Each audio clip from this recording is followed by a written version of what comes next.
Hi, my name is Gage. And my name is Kim, and this is the Helping Henderson podcast. And our goal here is to reinstill the sanctity of marriage and family. So we hope that you enjoy this episode. And if you do, please like, share, comment, and subscribe. And as always, we help. And he heals. Well, we're back. We are back. Did you ever think, excuse me, you guys, if you're listening to this, you're just going to have to bear with me. I got my cough drop. I got my tea. Praise God. Or this might be just an episode for me. I'm just kidding.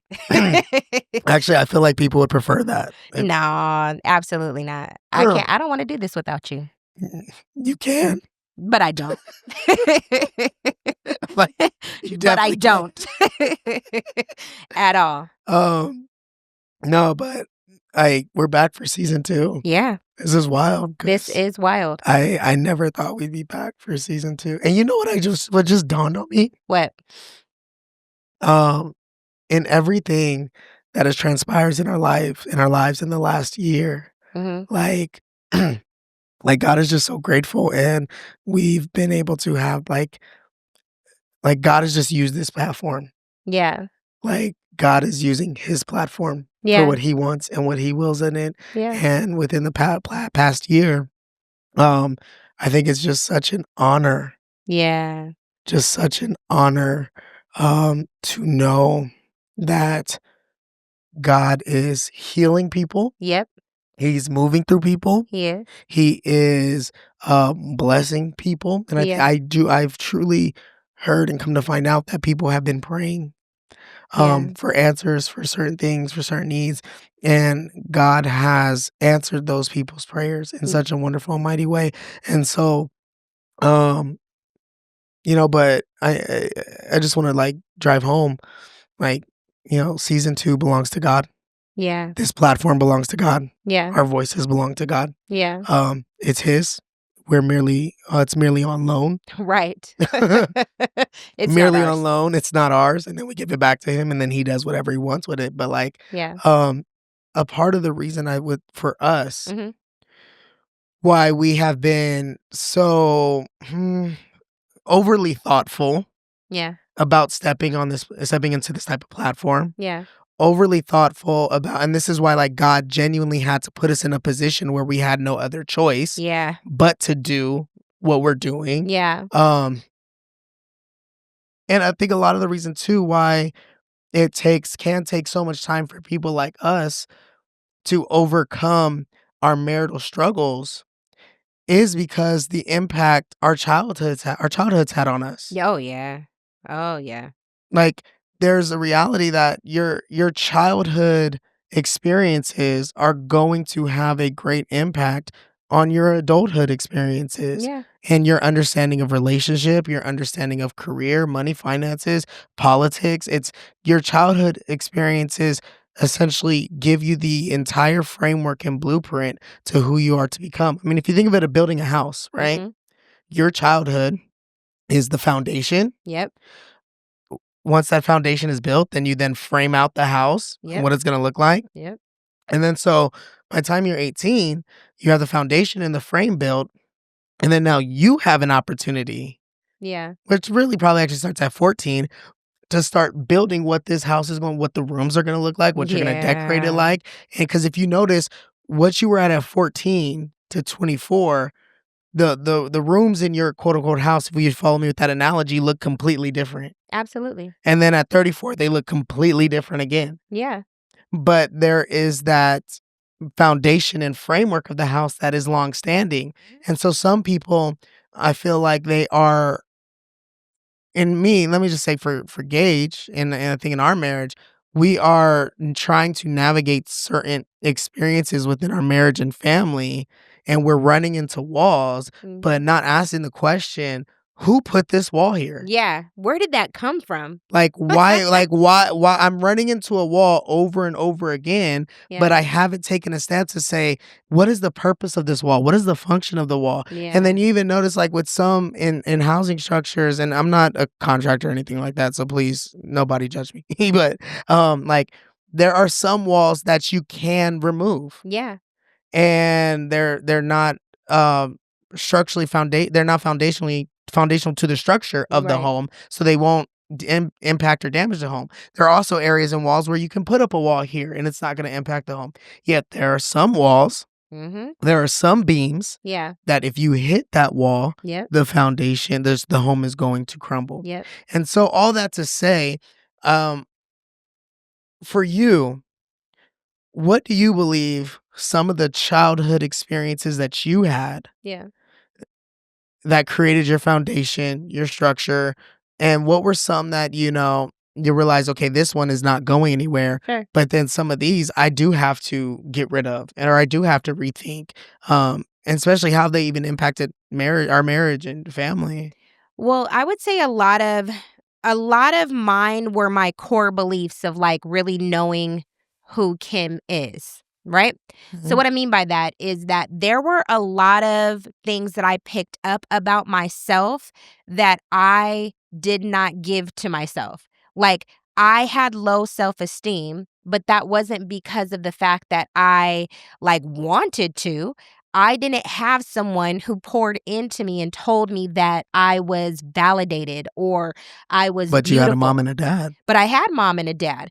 But when I look at my parents, and I think and I'm not going to say that my parents didn't say that I was beautiful or things like that, but I was different in my family.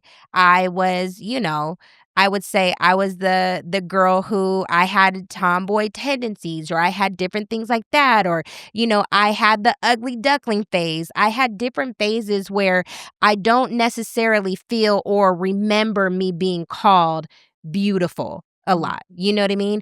Or having this kind of like I thought I was uglier because I felt like other people didn't look like me. I felt like I had, just thought process like I was the more chocolate girl in my, you know what I mean, like growing up among the neighborhood that I was in. So because of the fact that for me, I believed that I wasn't pretty because I didn't have these certain features or I didn't look a certain way or whatever the case may be. So I grew up having this low self-esteem. Then when my parents divorced, that only heightened because now you add low self-esteem. How old were you? I was probably like 10. Okay. So I was like 10. So these are adolescent years, which are my formative years, which now shape everything that happens to me at a later time. Yeah, extremely formative. So now I'm dealing with low self-esteem. Now I'm also dealing with abandonment. So those are all at 10 years old. All at 10 years old. Yeah. And trying to process and rationalize at 10 years old, how to just think of myself. You know what I mean? For sure. Like, and again, I'm not saying my parents didn't say I was beautiful, but because I was comparing myself to the neighborhood that I grew up with, or, somebody refuting that, or my mom did a really good job at not letting me see it as like I had color. Do you know what I mean? Or letting and how I mean by that, hold on, I don't want to say that not by color. My mom never really taught me like black, white, this, like all of these different races. All I knew is that I got to school and now it became a thing when somebody called me someone other than a child of God. And then it was like, hey, mom, what does this word mean? And then when I learned what that word meant, because we were the only Black family living in our neighborhood. And for some of you who might be confused, that word is the N word. Just put on Front Street. And so that changed my perspective of how I saw myself because I didn't look like everybody else that was around me. So that's what I'm saying. I don't want to put it off. My mom and dad did not say that I was beautiful, but it was how I perceived myself based upon the surroundings that I was in. So I have that. Then I have abandonment. Then I have like I really don't fit in here. I knew something was very different about me from the very beginning. I knew that. I knew when I went to church, I loved church. I loved church. I loved to worship. I loved to praise. I loved it all. And I grew up in a Pentecostal church that we were there from sunup to sundown. We ate together. We stayed at church together. We would go to Bible study in the morning or Sunday school, church, go eat afterwards because we would have koinonia. Then we would come. I wasn't held hostage. Then we would go like late at night. But that was what I grew up with, right? Yeah. And so for me, I knew that I was different because I felt like there's this something that's tugging on me at my life, but when I got to school, I felt like I had to fit in. So what I'm saying to that is growing up, I always knew something was different, but I always felt like I didn't fit in. Always. And so it was always this balance between am I down? Like, do I compromise? Or do I stay true to that difference of who I am? So there's always been that fight within me of like, dang, there's something bold, something different that is like, what do I do with this? So when you're asking me like, this is like, what do I feel as a kid? Those were things that I've always had to fight with in my heart that have set these foundational because I always felt misunderstood. So I've always fought to try to be understood. And how does that impact us? How does that impact you in a relationship? How is it, maybe not even just our marriage, how has that impacted you in your relationships and, and then, yeah, specifically to our marriage? Well, number one, if I say my self-esteem, I found myself in relationships that I wish I probably would have avoided had I been confident in who I am. I wouldn't have needed validation from people as a whole, then I would have only been comfortable with receiving the validation from God. So I was definitely a people pleaser because now we're talking about abandonment. I did not want people to leave me. And where it was like, hold on, the more that they wanted to leave me, the more I gripped onto them, where that really impacted me because there are just reality, some people that God is going to remove from your life. And you have to be comfortable with the people who are going to be in and out of your life. Because if you don't hold on to, and I feel like there's seasons of relationships, but if you hold on to something that God is telling you to let go, it can be detrimental. Extremely. Then we talk about, the last part is that fitting in factor. Then it's always that fight to like now, like, okay, do I want to, again, compromise? Because I feel like there's that push to, I know I'm going to say something. I'm the friend who's going to call something out, and I can't be comfortable with just stuff that's happening around me and not say anything. You know what I mean? So it's like if you want to be complacent, if you want to be the person who's just out here doing whatever you want to do and you don't expect me to say something, I don't know that I can stay in that. And so that would get me into situations where I feel like when we're talking about my relationship with you, that I'm very much so like I would say hard at times and being very like, this is the standard and holding the standard where that standard can now be at a position where I'm not listening to understand you. Oh, you like that therapy session right there, huh? Because he says, "Ooh, I asked a question and she gets it." Well, I'm just Or like, praise God for your revelation.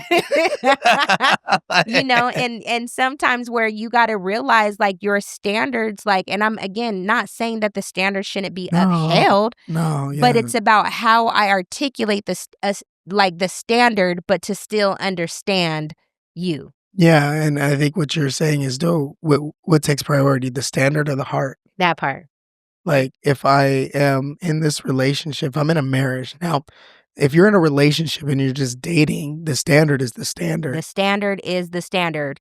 And if right? he or she is not meeting the standard, you better run. Yeah, Don't be it's saying it's time to something that go. don't say it's something that God didn't tell you to. He's trying to let you know. Yeah, and because once you get in the marriage, there should be there's clarity in what the standard is, or there should be clarity in the standard. Yeah. But at times, I do hear what you're saying, where you have fought so hard to hold a standard that you're focusing more on the standard than you are focusing on my heart, or Yeah. even your heart in itself, because you're just looking at this standard without understand. I think with sometimes you understand, but sometimes forgetting that no, we're on the same page, we're on the same team, we're Team Yep. Henderson. Yep. So our standard is a standard. Yeah. Now, what is the heart of this person? What is my heart? And Yeah. how can, if I can just get these hearts to connect, Yep.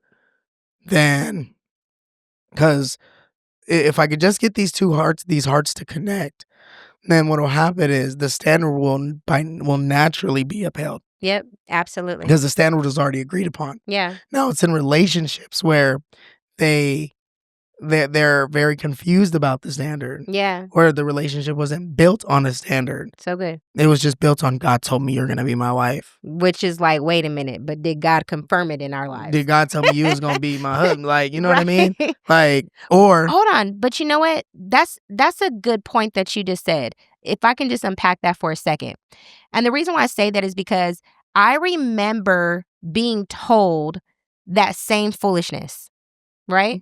That same, like, you're going to be my wife, or that person is going to be your husband. Or I remember I was told I was going to marry a pastor. So every single time that I would be in a relationship, I'm looking for the pastor in them. So I would look for these relationships and look for something that God never, like, yeah, God confirmed that, but also at the same time, why am I looking for something that did God confirm it in the season that he did with the person that he did? Rather it being a situation of where, again, that people pleaser, again, that person that's trying to fit in, I'm now looking for something that God didn't tell me that it was the timing that I'm supposed to receive that. And so what I'm hearing from you in your childhood experiences, when you have parents that are consistently affirming, Mm-hmm. when you have parents who have provided an example of division Mm-hmm. in the house and there's no stability Mm-hmm. in the house. So now you're not consistently affirmed. Mm-hmm. You have no stability. Mm-hmm. As you grow up in age, you're looking for All of those things. affirmation and stability. 100%. So when somebody now, and this is it now, it's you see it now, but then it's like, why am I making these decisions? Because you're hearing someone who's affirming something inside of you, Mhm. and they're giving you a point to stability. Mhm. So you cling on to these things. Yep. And you hold on to them so tightly that you inadvertently make some very bad choices Mhm. based on a little bit of affirmation and a little bit of stability. And it was really a little bit. Yeah, because in the childhood, Yeah. there's none, Yeah. Yeah. especially at 10 years old. Yeah. And when you go from having dual affirmation, dual stability, to now having not even half of it at Yeah. times. Yeah. Because, you're going to have parents, they're both out working. Yep. They're dealing with their own stuff, their own Yep. relationship issues. Yep. And now as a child, you're left to your own devices Yep. because you were first in a 2-parent household. Now you're just in 2 single-parent households. Yep. And then you even got to ask yourself, what is the health of these single-parent households? That's a fact. Right? Especially when I now think about me having to have gone through the history that I went through. Oh my gosh. Now I kind of see things in a whole different way because, man, what we go through is so wild, but yet I still have to go and parent these kids. But yet I'm feeling this, or I'm going through this. And it's like what I'm going through, our kids experience, our kids feel, our kids, whether we agree or not, it's one of those things that they start doing stuff simply by what's being emulated in their faces on a consistent basis. Yeah, well, I mean, it's not whether you want to agree or not. That's It's the fact. fact. True. Like that's True. just what people True. do.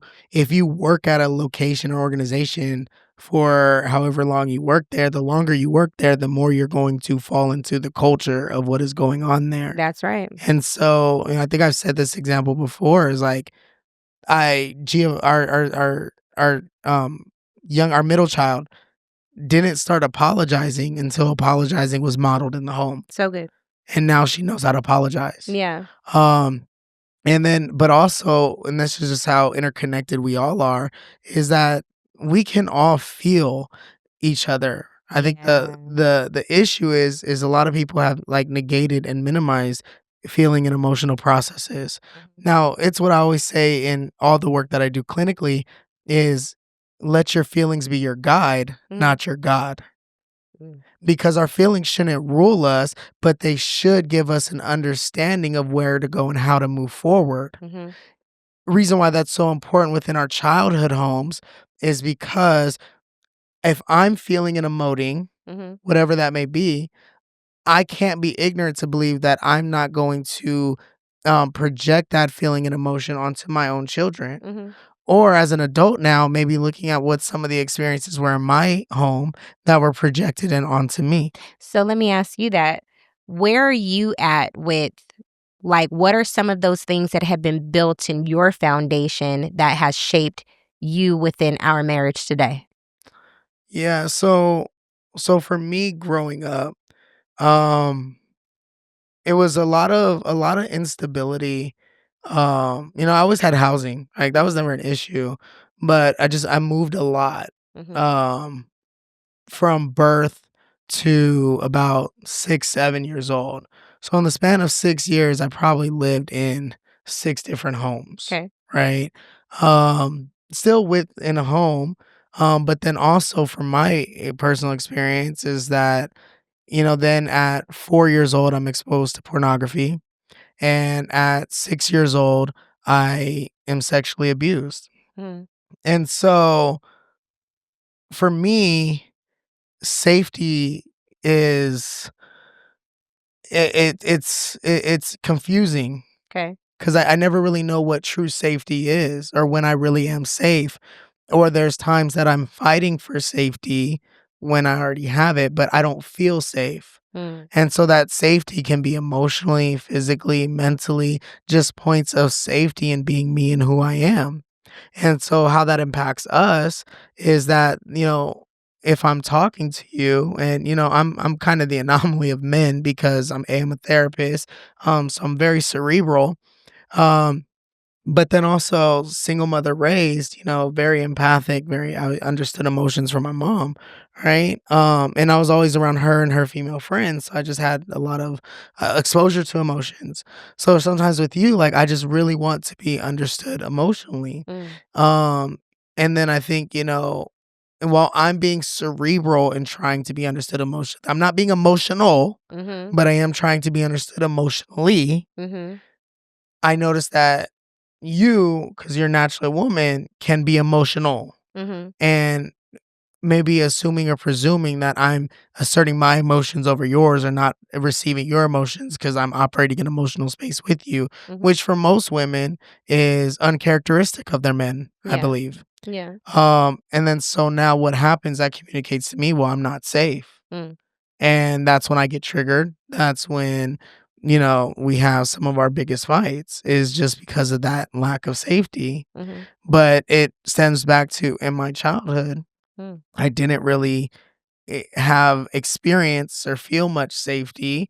Now, granted, my mom and my grandpa who raised me, phenomenally safe people. Yeah. Like I didn't even really get like any whoopings like that. Like my grandpa, No, you didn't. I did. They shoulda whooped you a little more. I'd be the first to say I For shoulda real. got whooped a lot more. Uh, but, I didn't like, I needed it, but I didn't really need it to that Yeah. degree because I wasn't Sure. really doing much, Sure. I wasn't out here in these streets. I wasn't a bad kid. I was always on honor roll, always had a 3.5 and above GPA. Heck, when I got to college and I think I got my first 1.9 because I was just, in college, I had like almost a mental breakdown Mhm. and I worked hard the next semester to get that back up to like I think I got like a 2.8 anyways. Um That's not much better, but no, okay. but I did graduate with academic recognition and I think like a 3.3, 3.4 That's GPA, great. so That's great, honey. boom. Anyways, um, no, but so, like, my they were phenomenally safe people to me, but it was and that's where people, like, look at their child I feel like we all look at our childhood experiences, and we look at the good stuff, like, because we try to forget and forgo the Yeah. bad and negative things that happen, Yeah. but, if you look at my life, it was really for about 2.5 years Mhm. or maybe even 2, maybe even less, just, like, I can't, put it together, but from, like, 4 years old to 6, Mhm. maybe 7, like, around that age frame where I experienced a lot of exposure really soon and was extremely violated, right? Mhm. But everything else after that, once me and my mom, we move up the hill to be with my grandpa, like, completely safe, Yeah. completely cared for, Yeah. completely loved. I had all the hierarchy of needs. Yeah. Um, but that had a root of you might not be safe. Yeah. So now and then you add on for me, because my dad wasn't really present in my life. Yeah. Um, I was violated by a male. Mhm. My uncle, love him, but, he, was there for a short period, but he ended up getting married and leaving. Mhm. And then my grandpa's the best man I ever known, Yeah. but, when you're born in 1942, Mhm. okay, you go straight to the military Mhm. at 18 and you spend 20 years in the military. Mhm. There's just a difference of life Yeah. having to raise somebody in the 90s Yeah. as a child, while also, I mean, I can't expect a black man from Georgia raised in the 40s and 50s to have an emotional comprehension Yeah. while also then going to the military for 20 years. 'Cause he would be like, "I don't care about none of your emotions. None of them. Literally, I would Boy, you hear, ain't lived no life. You ain't had to go through nothing. Cut it "Oh, I out." gotta walk to the bus. You guys can't drop me off." Boy, I had to walk 3 miles, cross over here with no shoes on because I couldn't go to the white school over there, so I had to go to black school. I'm like, but that's not me. Like, Right. take me to school. You know what I mean? Like, but that was like my experiences. For sure. So it was, and the reason I bring all that up is because now, how that impacts me today. Now, personally, now, maybe not so much in our marriage. Mhm. No, it impacts us in our marriage because I think sometimes that where it may not necessarily play out in our marriage, it plays out in our children. Because I don't think you have time for their emotions. I do not. Yeah. And you And I like, got and all mind you got girls. all girls, you know Got what I all mean? And girls. not, but it really does shape you. Yeah, no, and I guess I never really factored that part in, how it impacts me raising our kids. And I guess, yeah, even impacting with you. And it's weird because I'm a therapist. No, because when I show emotions, then you be like, I'd be "Oh like, my "Get it goodness, you." together." Right. Like, it ain't even that Yeah, serious. and I'd be like, "It's serious." But and I think also because, like, growing up in my household, it was, we had conversations, it was very direct, very Mhm. quick, and then we just move on. Like, it was very, solution oriented, Yeah, very much so problem solving, yeah, and or avoidant, because I would say that you guys, because you didn't have a lot of emotions, you were avoidant from them, so you didn't really like. yeah, we avoided our emotions for sure because my you know, my grandpa would only display anger. Mm, So, I got very familiar with anger. mhm. But it was like, I remember when he would get to a point, it would be, "Boy, get away from me because I don't know what I'm about to do to you right now." Man, did it, but I feel like every black household said that, like, I more than not likely. that I'm saying every black household, but for real, we would get some threats where you'd be like, "My life is about to be Like, taken tonight this is it. if I I'm don't get over. out of this woman's face." Yeah, like, I remember the first time I saw my grandpa cry, and it floored me. Oh. I didn't know what to do with it, and he cried because he threw his back out. Like, Mm, that's when I realized, like, okay, that's the only thing worth crying, is if you're in some pain. significant pain. Mm, So much to the point I remember breaking my leg in high school, and you're not gonna cry, you're gonna try to walk this thing off, and I get off the field with a broken leg, mhm. but I'm like, "Nope, we're not crying." So even now, it's hard for me to display emotion, receive emotion, operate in an emotional That's space that's real. within with you, with our children. I'm just like, I get it. Hmm. Like, I can logically process, oh, like, oh, how does that make you feel? It makes you sad. Okay, tell them you're sad. This makes me sad. And that's all the emotion you get from me. Yeah. But it's weird. And when I'm in therapy, I'd be like, oh my gosh. Yeah. So You be going in the emotions with them. I'd be like, and I will tell you too, like, why are you so emotional with them? But like, what happens when you come home? I just turn it off. And that's why I tell you that I don't get paid. Yeah, I right. don't get paid to Oh do it at home. gosh, that's horrible. Listen, I'm done. This real talk though. And I am so serious. But those childhood experiences, and I've learned and am continuing to learn that they have to be addressed to have a much greater, healthier experience, especially Yeah. raising our girls. Yeah. Like letting them cry it through, Yeah. validating the And not telling them stop sadness, crying. and yeah, I think the thing that if we were to really define like what the Helping Hendersons are about, And why we even bring that up is because I think that having an understanding of some of like really breaking down what are those things that you experienced in your childhood and how does that shape or even impact your interaction with your spouse is so vital for the health of, because it's like going through the process of tracing the lie. Right? Because some of those things that we have when we're adolescent, they become our core belief. And if we don't deal with that core belief or allow God to actually heal it, it's going to continuously play out. And you're like, I don't even know why or how do I even overcome? Because there's this continuous cycle that happens within your marriage or your relationship, even with people, because maybe you're not married right now, but you're dating and you're like, why do I have all of this mistrust? Now, maybe Oh, there's just I keep dating the I same keep dating guy. the same guy. I remember having to really come to that like conclusion when I said I was serious about wanting to be healed and whole before I got with you. I said, hold on, these relationships didn't work. It's Now it was the guys, but I'm the common denominator because I now have to heal the reasons why I pick them. Yeah, yeah.